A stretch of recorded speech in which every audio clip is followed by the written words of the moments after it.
Mwiriwe cankwe mwaramutse bivanye naho muherereye. Karibu kuri televiziyo Tanganyika mu kiganiro Nyereka. Uriyangaje ugategura umugambi kanaka ntibisanga ukoresha umutahe munini oya. Ukoresha ubwira n'umwete kandi ikintu nyamukuru gifisa akamaro n'ubwizigirwa. Umudandaza wategeza kumenya ukuntu yitwara, akamenya ukuntu yifata n'ukuntu ategereza kubaho n'umuryango wiwe, akifasha kugafasha n'umuryango wiwe, akarusha nyamukuru nawo uko mudandaza ategeza kuba hatuje mu mutima. Yamaze gutuza rero kadandaza inyungu nke akamenya ukuntu tegeza kumutunga inyungu nyinshi akabireza kumutunga agaca yongereza agatahe. Nta kibazo na kimwe uri umudandaza gikuru gusa no kugira umwete asigaye ukagira n'ubumwe na bwa bwizigwa nakubarira.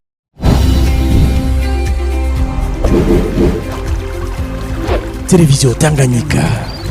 Televiziyo Tanganyika.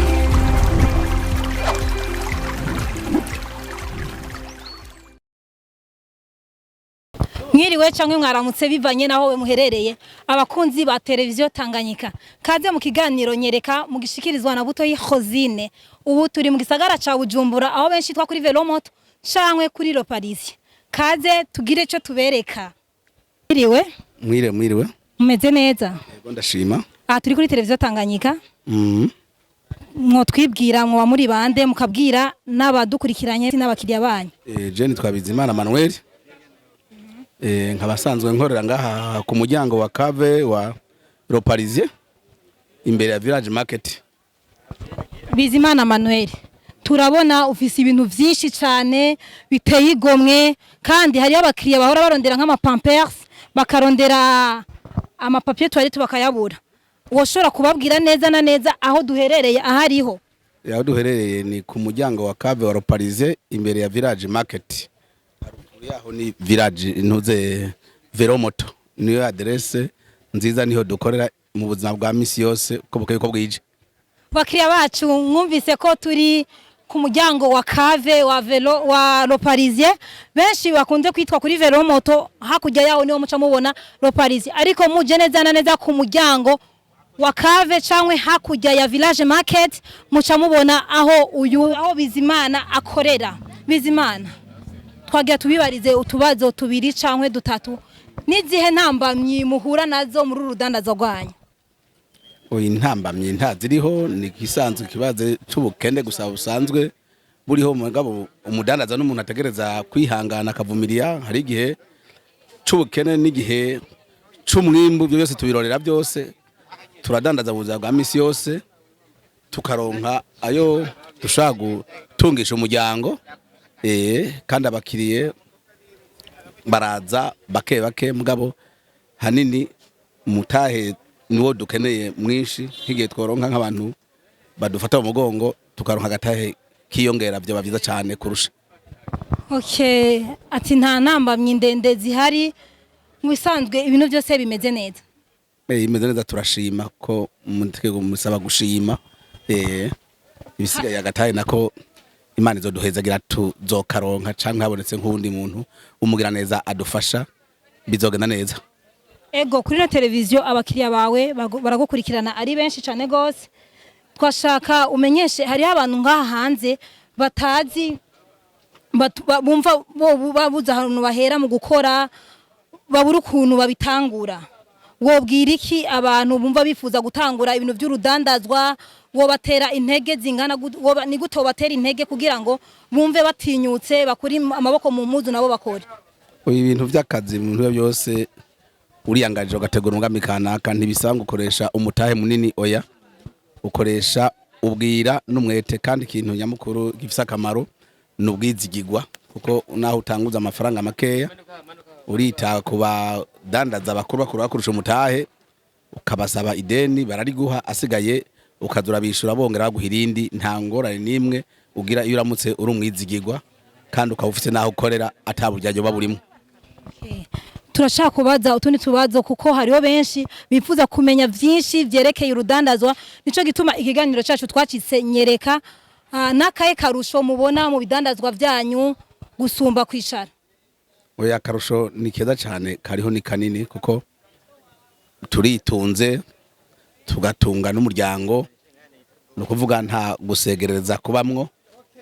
inaho yoba inyungu ari nke ni wowe utegeza umudandaza niwe ategeza kumenya ukuntu yitwara akamenya ukuntu yifata n'ukuntu ategereza kubaho n'umuryango wiwe akifasha kugafasha n'umuryango wiwe akarusha nyamukuru nawe uko mudandaza ategeza kuba hatuje mu mutima yamaze gutuza rero kadandaza inyungu nke akamenya ukuntu tegeza kumutunga inyungu nyinshi akabireza kumutunga agaca yongereza agatahe nta kibazo na kimwe uri umudandaza gikuru gusa no kugira umwete asigaye ukagira n'ubumwe na bwa bwizigwa nakubarira turabona urafise ibintu byinshi ariko nibaza ko ufise nk'ama specialite yawe canke akabijya mu rudandazwa rwawe nibihe canke udandaza vuga bimwe mu byo udandaza kugira ngo n'abahora bazimira ntibasubire kuzimira. Mu bintu ndandaza cyane biri premana ngaha musanzwe ngaha ubuyi bufungura abantu benshi ku bwinshi kuko ubuyi burafungura abana bakiri batoya kongera bugafungura n'abakuze. Ubuyi rero nibwo ndandaza ubuyi bw'ubwoko bubiri, hari ubwitwa haute teneur akaba n'ubwitwa farine complete. Ubwo buyi ndabudandaje imyaka irenga 10 mu gisagara no kuvuga abakiriya baramaze kumenyera ariko nta cobuza hatoboneka n'abandi bakiriya biyongera gusumba kugira umenyere kubugura kandi bubaze gukuramura abana benshi b'u Burundi abakiriye mfise ndabafise mugabo ndibaza ko umisi imbere bagiye kwiyongera cyane gusumba cyane mumfashe kumenyekanisha urudandaza wanje.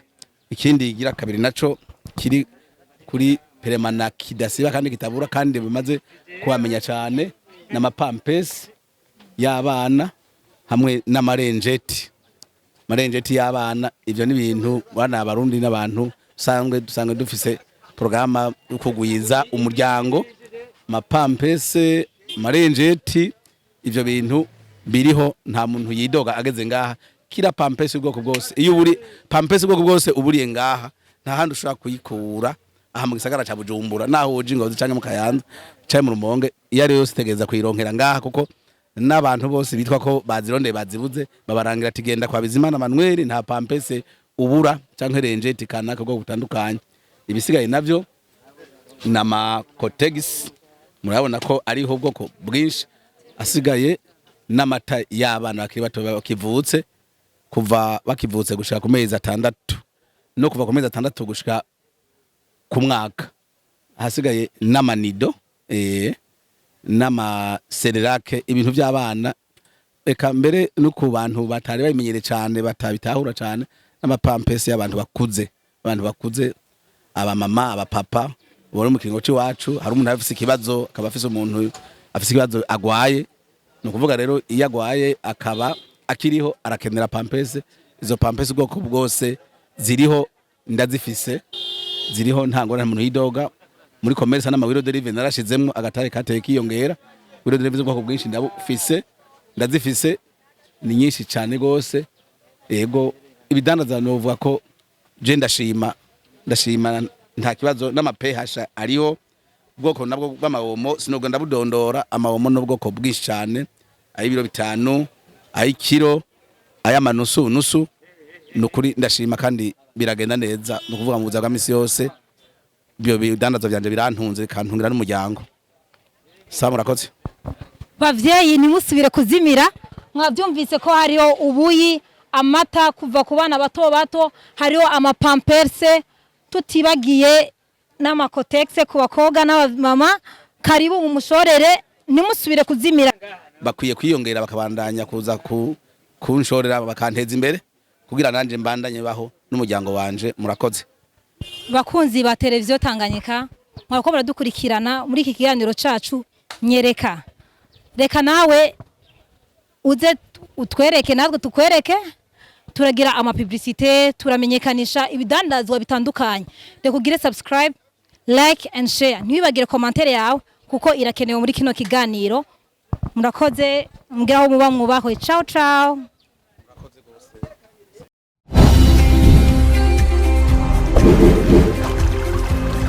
Télévision Tanganyika.